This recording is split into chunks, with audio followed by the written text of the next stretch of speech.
Hello student, welcome back to Pragati classes. आज करेंगे हम इकोनॉमिक्स का chapter number 1 that is development. तो वो सभी इंपॉर्टेंट एमसीक्यू जिससे आपका जो है कंप्लीट चैप्टर का रिवीजन हो जाए और साथ ही में जो है आपको जो है ना एक चैप्टर का ओवरव्यू भी मिल जाए कि किस तरीके से आपके जो क्वेश्चंस है वो एमसीक्यू टाइप के बन सकते हैं। तो स्टार्ट कर लेते हैं क्वेश्चन नंबर 1 से। What will be the top priority in the development goals of a landless labourer? भूमिहीन मजदूर के विकासात्मक लक्ष्य में सर्वोच्च प्राथमिकता क्या होगी? चैप्टर का नाम डेवलपमेंट है, लेकिन हर इंसान की ज़िंदगी में उसका डेवलपमेंट गोल्स कुछ अलग होता है। जिसके पास जो नहीं रहता वो डेफिनेटली उसी की चाह रखता है। तो हमसे क्वेश्चन में क्या पूछा हुआ है कि वो जो लैंडलेस लेबरर है, जिसके पास खुद की ज़मीन भी नहीं है, तो उसका डेवलपमेंट गोल के प्रायोरिटी में क्या होगा? तो ऑप्शन देखते हैं। एक्सपेंशन ऑफ रूरल बैंकिंग, क्या वो ग्रामीण बैंकिंग के विस्तार को चाहेगा? More days of work and better wages, काम के अधिक दिन और बेहतर मजदूरी चाहेगा? मेटल रोड्स फॉर ट्रांसपोर्टेशन, परिवहन के लिए वो धातु की सड़कें चाहेगा? या फिर establishment of A high school, या फिर वो ये चाहेगा कि उनके एरिया में हाई स्कूल की स्थापना हो जाए? अब ये देखिए लेबर की कंडीशन कैसी है। लैंड, उसके पास तो ज़मीन भी नहीं है, तो उसकी जो टॉप प्रायोरिटी रहेगी कि उसे काम के लिए ज़्यादा दिन मिले और बेहतर मजदूरी मिले। ये सब तो उसकी बात की चीज़ें हैं, ठीक है ना, बट उसका टॉप प्रायोरिटी क्या होगा कि सबसे ज़्यादा दिन उसको काम मिले और उसको बेहतर मजदूरी मिले। नेक्स्ट क्वेश्चन है, विच of the following is the most important component for comparing different countries? विभिन्न देशों की तुलना करने के लिए निम्नलिखित में से कौन सबसे महत्वपूर्ण घटक है?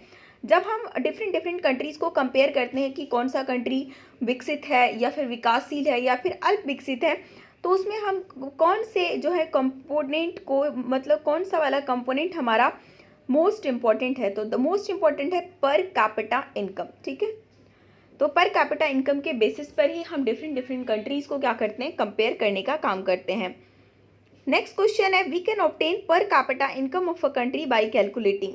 हम किसी देश के प्रति व्यक्ति आय की गणना करके क्या प्राप्त कर सकते हैं? ठीक है ना, जब हम किसी भी देश की प्रति व्यक्ति आय की गणना करते हैं तो उससे हमें क्या पता चलता है, ठीक है, ये हमसे क्वेश्चन पूछा हुआ है। तो अब ये देखिए, अब हम कैसे उसको प्राप्त कर सकते हैं। The total income of a person by dividing the national income by the total population of the country, देश की कुल जनसंख्या से राष्ट्रीय आय को विभाजित करके, या फिर the total value of all goods and services, जितनी भी वस्तु और सेवाओं का कुल मूल्य है वो, the total exports of the country, देश का कुल निर्यात। अब हमसे क्वेश्चन में क्या पूछा हुआ था कि वी कैन ऑब्टेन, हम पर कैपिटा इनकम को किस तरीके से कैलकुलेट करते हैं, ये क्वेश्चन ने पूछा हुआ है। तो हम क्या करते हैं, देश की कुल जनसंख्या से राष्ट्रीय आय को विभाजित करते हैं तो पर कैपिटा इनकम निकल जाता है। मतलब देश का टोटल जितना भी इनकम है उसको जनसंख्या से अगर हम डिवाइड कर दें तो वही हमारा पर कैपिटा इनकम निकल जाता है। नेक्स्ट क्वेश्चन है, per capita income is also known as, प्रति व्यक्ति आय को और किस रूप में जाना जाता है? मतलब पर कैपिटा इनकम का दूसरा नाम हम क्या बोल सकते हैं? तो दूसरा नाम उसका क्या हो जाएगा, एवरेज इनकम, जिसको हम निकालते हैं टोटल इनकम अपॉन में, मतलब टोटल जो भी नेशनल इनकम होता है उसको डिवाइड कर देते हैं पॉपुलेशन से, तो उसको आप पर कैपिटा इनकम बोल दो या फिर एवरेज इनकम बोल दो। तो फोर्थ का आपका बी ऑप्शन करेक्ट हो जाएगा।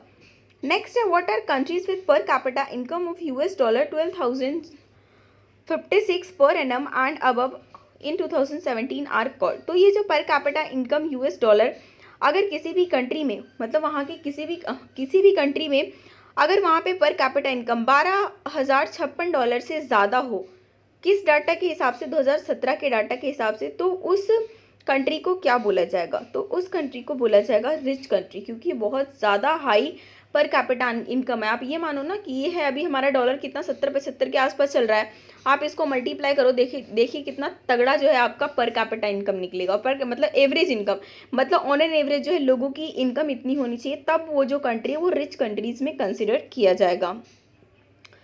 नेक्स्ट क्वेश्चन है, the countries with per capita income of $955 और लेस, 955 या उससे कम अगर उसकी पर कैपिटा इनकम हो 2017 के डाटा के हिसाब से, तो उन देशों को हम क्या बोलेंगे? ठीक है, ये हमसे क्वेश्चन में पूछा हुआ है। तो उन देशों को बोला जाता है लो इनकम कंट्रीज, कम आय वाले देश, ठीक है। तो लो इनकम ये हो गया, हाई इनकम ये हो गया, और जो बीच में रहेंगे उसको हम क्या बोल देंगे, फिर वो हमारा वो जो डेवलपिंग कंट्रीज के अंदर आ जाएगा। नेक्स्ट है, which one of the following is not a feature of developing country? Developing country का इनमें से कौन सा एक फीचर नहीं है, विकासशील देश की जो है इनमें से कौन सी विशेषता नहीं है? तो 3 इसमें विशेषता है, 1 इसमें नहीं है, वही हमें निकालना है। विकासशील देश की खास बात यह होती है कि वहाँ पर एग्रीकल्चर मेजर ऑक्यूपेशन होता है। प्रमुख व्यवसाय के रूप में लोग कृषि को अपनाए होते हैं। मास पॉवर्टी, बड़े पैमाने पर गरीबी पाई जाती है, बड़े पैमाने पर निरक्षरता भी पाई जाती है। लेकिन कभी भी विकासशील देश में टेक्नोलॉजिकल डेवलपमेंट अच्छा नहीं होगा, ठीक है ना। ये कहाँ पर होगा, ये मोस्ट डेवलप्ड कंट्रीज के अंदर पाया जाएगा। तो ये जो है विकासशील देश की विशेषता नहीं है, जिस वजह से क्वेश्चन नंबर 7 का आंसर जो हो जाएगा वो बी हो जाएगा। नेक्स्ट है life expectancy at birth means जन्म के समय जीवन प्रत्याशा का क्या अर्थ है। तो जीवन प्रत्याशा का क्या अर्थ है, ये हमसे क्वेश्चन में पूछा हुआ है। तो हमारा जो है इसको ऑप्शंस देखते हैं। Average expected length of life of a person at the time of birth, जन्म के समय किसी व्यक्ति के जीवन की जो भी औसत अपेक्षित लंबाई, मतलब कितना वो लगभग जिंदा रह सकता है। हर कंट्री की life expectancy at birth differ करता है, वहाँ के इन्वायरमेंट को लेकर, वहाँ पर किस तरीके की कंडीशन है, इसको लेकर जो है चीज़ें अलग अलग होती हैं। तो लाइफ एक्सपेक्टेंसी एट बर्थ का सीधा सीधा ये मतलब है average expected length of a time of a person at the time of birth. वही अगर आप देखोगे ना, जितने भी डेवलप्ड कंट्रीज़ हैं उनकी लाइफ एक्सपेक्टेंसी भी ज़्यादा होती है हमारी कंट्री की। और अगर हम अमेरिका की कंपेयर करें तो वहाँ की लाइफ एक्सपेक्टेंसी एट बर्थ ज़्यादा है, हमारे यहाँ की कम है। नेक्स्ट क्वेश्चन है human development report is published by. Human development report को कौन पब्लिश करता है, मानव विकास रिपोर्ट जो है किसके द्वारा प्रकाशित की जाती है। तो ह्यूमन डेवलपमेंट रिपोर्ट को पब्लिश करने का काम करता है UNDP, united national development programme. Next है which one of the following criteria is basis to measure the development of a country according to UNDP. Bharat निम्नलिखित में से कौन सा मापदंड यूएनडीपी के अनुसार किसी देश के विकास को मापने का आधार होता है। यूएनडीपी के अनुसार जब वो किसी देश के विकास को नापता है तो वो क्या क्या चीज़ों को देखता है। कंपेयर करने का काम ना 2 इंटरनेशनल ऑर्गेनाइजेशन कर रही है, एक यूएनडीपी एक वर्ल्ड बैंक, दोनों अलग अलग क्राइटेरिया से करती है। जो यूएनडीपी कंपेयर करती है ना, वो सिर्फ इनकम के बेसिस पे नहीं बल्कि वो काफ़ी चीज़ों को देखती है। जो यूएनडीपी है वो पर कैपिटा इनकम भी देखती है, वहाँ पर्टिकुलर लोगों का एजुकेशनल लेवल कैसा है वो भी देखती है, वहाँ के लोगों का हेल्थ स्टेटस कैसा है, लोगों की स्वास्थ्य स्थिति कैसी है, शिक्षा का स्तर कैसा है, प्रति व्यक्ति है। इन तीनों चीज़ों को देखने के बाद देश के विकास को कंपेयर करने का काम करती है यूएनडीपी। तो यहाँ पर ऑल ऑफ द अबव हो जाएगा। Identify the criteria use by the world bank to classify countries. देशों को वर्गीकृत करने के लिए विश्व बैंक द्वारा उपयोग किए जाने वाले मापदंड क्या है। तो हमसे पूछा है कि वर्ल्ड बैंक जो है कौन से मापदंड का यूज़ करती है। तो जो हमारा वर्ल्ड बैंक है वो एवरेज इनकम यानी कि पर कैपिटा इनकम को बेसिस लेकर चीज़ों को मतलब देखती है, देशों को वर्गीकृत करती है कि हाँ ये वाला देश विकासशील है, ये विकसित है, ये अल्प विकसित है।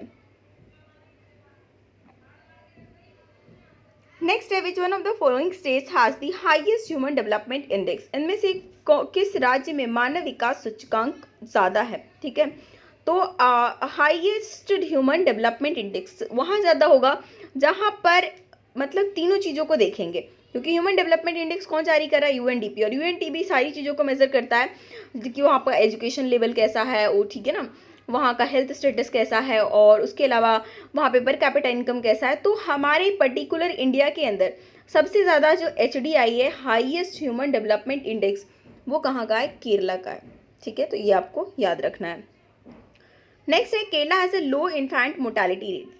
केरला में शिशु मृत्यु दर सबसे कम है, क्योंकि इनके पास ऐसा क्या है, शिशु मृत्यु दर पूरे देश में जितना भी है तो केरला में बहुत ही कम है। ठीक है ना, तो वो हमसे पूछा हुआ है कि उसके पीछे का क्या रीज़न है। उसके पीछे का रीज़न यहाँ ये है क्योंकि वहाँ पर अवेलेबल है basic health and educational facilities. पहली बात तो सबसे ज़्यादा जो है ना लिटरेसी रेट भी केरला की है, वहाँ पर बेसिक हेल्थ फैसिलिटीज़ भी बहुत ज़्यादा है। ठीक है, तो इस वजह से वहाँ पर ये जो हम क्या देख रहे थे, इन्फेंट मोर्टेलिटी रेट काफ़ी कम है। ठीक है, हालांकि अभी कोरोना टाइम पे ये देखने को मिला कि उनकी परफॉर्मेंस ठीक नहीं थी, बट बाकी ओवरऑल जब यूएनडीपी देखती है सारी चीज़ें तो केरला हमारा अव्वल पे रहता है।